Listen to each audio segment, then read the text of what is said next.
1981'den itibaren Dünya Engeller Haftası olarak, daha önceden de Sakatlar Haftası olarak kutlanan bu haftaya binaen biz kamuoyu oluşturma çalışmalarımıza devam ediyoruz.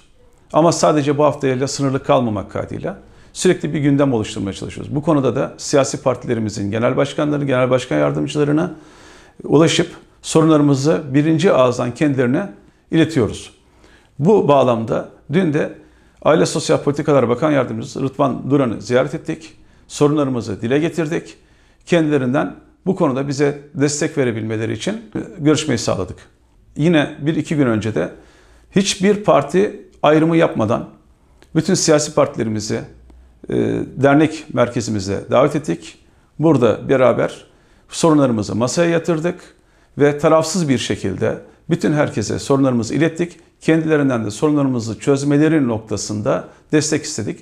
10 siyasi parti ilçe başkanlarımız da bu konuda kendi mecralarında ne gerekiyorsa yapacaklarına dair bize de sözlerini verdiler.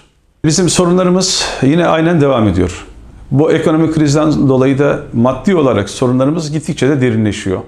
Ama biz dedik ya, engelliye bakan engelli yakınlarının sosyal güvenlik çatısı altına alınması ile ilgili olarak girişimlerimiz halen daha devam ediyor. Bununla ilgili de ciddi bir kamuoyu oluşturmaya başladık ve sizin aracılığınızda bütün engelliye bakan engelli yakınlarının bunu gündeme taşıyıp temas sağladıkları resmi ve siyasi kişilere bunları belirtmeleri ve bu konuda destek taleplerini istesinler.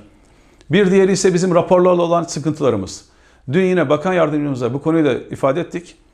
Hastaneler engellilere ağır engelli raporu vermekte veyahut da şu andaki tabirle tam bağımlı raporu vermekte sorun çıkartıyorlar. Bunu vermiyorlar ve engellerimiz buradan yine hak kayıplarına devam ediyor.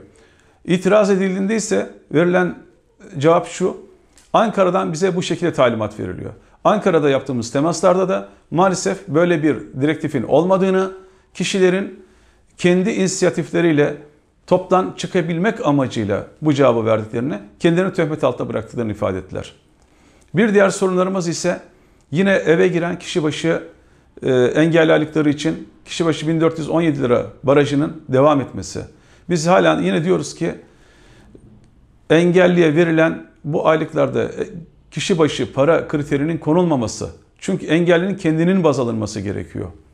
Bunu anlatıyoruz ama bir türlü bir çözüm burada ürettiremedik. Ama dünkü görüşmemizde de bununla ilgili çalışmalar yapıldığı bize ifade edildi. İnşallah hayırlı bir sonuç karşımıza gelir. Yine evde bakımla ilgili orada da 2835 lira gibi para barajımız var.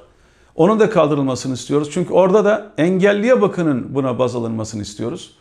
Orada da çalıştıklarını söylediler. İnşallah oradan da olumlu bir cevap bize gelir diye düşünüyoruz. Bir diğeri de ortez protezle ilgili olan sorunlarımız yine aynı şekilde devam ediyor.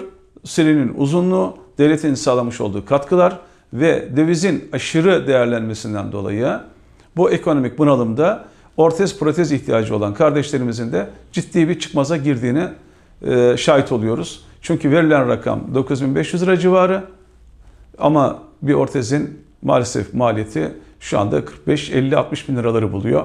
Bu aradaki makas da bir türlü karşılanamıyor. Bir diğeri de yine bizim engelli camiasının şu anda gündemde olan engelli araç alımları ile ilgili olarak. Önceden güvenlikli bir araç çok rahatlıkla alınabilirken şu anda en güvenliksiz bir araç dahi alınamaz duruma geldi. Yani fiilen bu hakta bu ekonomik koşullar sebebiyle engellerin elinden alınmış olundu. Bunları da dillendiriyoruz. Çözüm bekliyoruz çünkü çözüm icrada, çözüm Cumhurbaşkanımızda. Cumhurbaşkanımızın desteklerini bekliyoruz.